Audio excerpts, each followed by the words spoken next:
Em nome do Pai, do Filho e do Espírito Santo. Amém. Amados irmãos, com a graça de Deus, mais uma oportunidade de reflexão da Palavra de Deus nas asas do Espírito. Hoje, segunda-feira, dia 30 de agosto, estamos no finzinho do mês, estamos na 22ª semana do Tempo Comum e o Senhor vem nos falar com toda a sua misericórdia, com todo o seu zelo para edificar e construir a nossa fé dentro da palavra de Deus. Então, sejamos sempre gratos ao Senhor por esta oportunidade. E são muitas oportunidades que o Senhor nos dá na celebração. Tantos padres, tantas pessoas refletindo os evangelhos diariamente, a liturgia da palavra. E até nós, nesse desejo de contribuir, de enriquecer, de aprofundarmos-nos na palavra, também queremos apresentar essa contribuição simples, bem elementar, mas na esperança de ajudar a crescermos todos juntos na fé. Celebramos ontem também o dia do catequista, queremos continuar rezando com os catequistas, externar toda a nossa gratidão, toda a nossa alegria e toda a valorização que a Igreja dá aos catequistas, homens e mulheres que dedicam a sua missão com zelo, com amor, com carinho, para ensinar às crianças, aos adolescentes, aos jovens, aos adultos, os rudimentos da fé, da iniciação cristã, para que todos possam trilhar o caminho da salvação. Parabéns a todos, muito obrigado pela sua dedicação. Rezemos com os catequistas. Senhor, obrigado por chamar-me ao vosso serviço. Peço-vos sabedoria para bem cumprir a minha missão. Creio que estais sempre comigo e prometo que dentro do meu nada serás sempre o começo e o fim de tudo o que quiseres de mim, de tudo o que me chamastes a ser.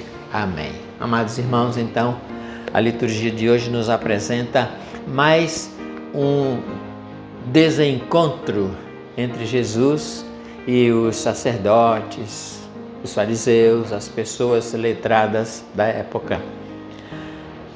E nós vamos ver no Evangelho de Lucas, capítulo 4, o início do ministério de Jesus, começando pela Galiléia, a sua terra, lá em Nazaré. E quando ele chega, vai à sinagoga e lá ele é chamado para fazer a leitura e entregam a ele o livro do profeta Isaías.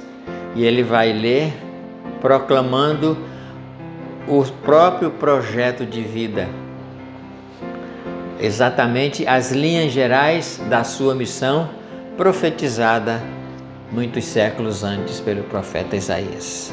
E ele vai dizer, lendo Isaías: o Espírito do Senhor está sobre mim, porque me ungiu e enviou-me para anunciar a boa nova aos pobres, para sarar os contritos de coração, para anunciar aos cativos a redenção, aos cegos a restauração da vista, para pôr em liberdade os cativos, para publicar o ano da graça do Senhor.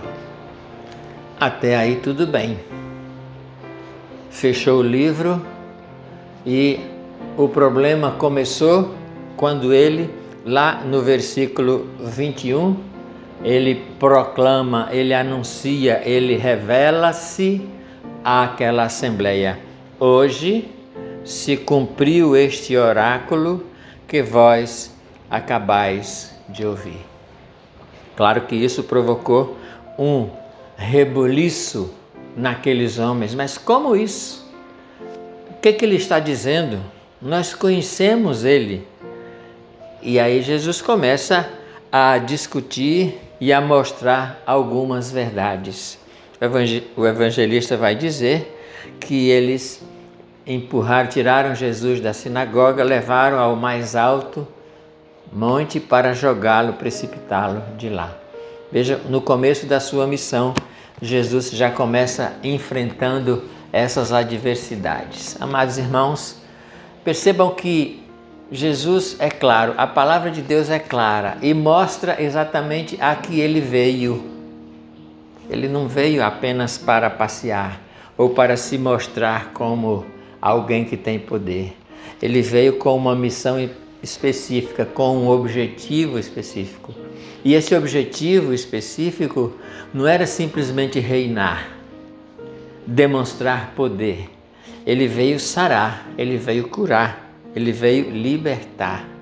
Então vejam, os verbos que o evangelista usa aqui, né? Primeiro, ele foi ungido. Primeiro, ele foi enviado. Aí ele foi enviado para quê?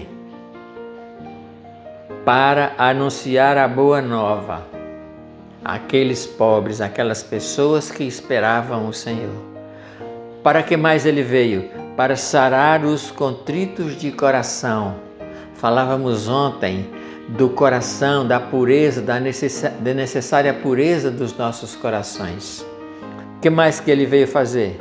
Para anunciar aos cativos a redenção. Aqueles que estão escravizados pelo pecado, escravizados pelas mentiras, escravizados pelas ideologias, escravizados pelas falsidades. Ele veio anunciar a redenção. O que mais que ele veio? Pôr em liberdade os cativos. E aqui ele não está falando apenas da liberdade daqueles que estão presos, mas ele está falando de uma liberdade muito mais profunda, muito mais efetiva, que é a liberdade do coração. Ele está falando dos cativos de coração, daqueles que se aprisionam a si mesmo por conta dos pecados, por conta das mágoas, dos ressentimentos, dos erros. Esses ele veio para salvar, para libertar, para curar. O que mais ele veio? Publicar o ano da graça, publicar a misericórdia, anunciar que o Senhor quer salvar e curar a todos. Ele veio oferecer a misericórdia redentora, restauradora do Senhor. Ele veio ser o canal de graça entre Deus Pai e o mundo perdido, pervertido, desorientado, desnorteado na escuridão. E claro, ele veio com essa missão não só para as pessoas daquela época, mas para todos, em todos os tempos, em todos os lugares. Portanto, para nós também. E nós somos hoje também enviados para dar continuidade a essa missão de Jesus.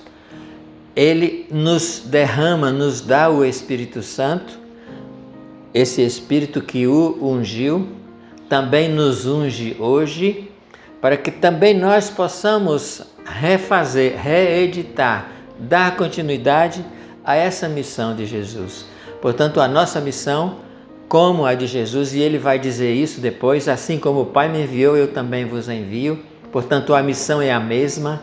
Do jeito que o Pai o enviou, também nos envia, ou seja, com os mesmos riscos, com a necessidade da cruz, com a necessidade da entrega, com a necessidade da dedicação, do sacrifício, da renúncia. Do jeito que ele foi enviado, ele nos envia. E ele nos envia com o mesmo objetivo e com a mesma proposta, justamente para, depois de ungidos e enviados, para anunciar a boa nova, para sarar os contritos, para anunciar aos cativos a redenção, aos cegos a restauração da vista, para pôr em liberdade os cativos. Então nós hoje temos, por envio de Jesus, essa mesma missão, essa mesma responsabilidade, esse mesmo projeto de vida, restaurar as pessoas, reconduzi-la para a vida, tornar a vida deles possível no sentido de que na escuridão que estão, recobrem a vista, entrem na luz, comecem a perceber a graça de Deus. Nós somos responsáveis por isso, todos os batizados são. E aqueles que assumem esse chamado e esse envio se jogam na missão exatamente para levar essa luz, para libertar, para restaurar, para restituir a graça e para anunciar a liberdade e o ano da graça, da misericórdia do Senhor. Então, meus irmãos, nós temos essa missão e precisamos continuar a cumpri-la. Você também tem, todos nós temos. Cabe a nós arregaçar as mangas e, em campo, levar a todos o anúncio da Boa Nova. Você, eu, somos todos comprometidos com essa Boa Nova para vivê-la e, vivendo, anunciá-la, testemunhá-la e levar as pessoas também para essa restauração. Estamos num tempo de retomada e é preciso que as pessoas sejam restauradas. Muitos estão quase que no túmulo, é preciso que sejam tiradas de lá. Muitos estão adormecidos, outros estão vencidos, sem forças para retomar, desanimados. É preciso que nós sejamos instrumentos de reanimação, de novo ânimo para que todos possam retomar a sua caminhada. Vamos juntos pedir ao Espírito Santo que nos dê essa força e que fortaleça os irmãos. Vem, Espírito Santo, e reanima-nos, restabelece-nos, restaura-nos, para que a missão de Jesus de anunciar, de restaurar, de libertar, seja continuada e muitas pessoas sejam alcançadas pela Tua misericórdia. Amém. Amados irmãos, Deus abençoe você. Fique com Deus. Até amanhã em mais uma Nas Asas do Espírito. Um abraço, até lá.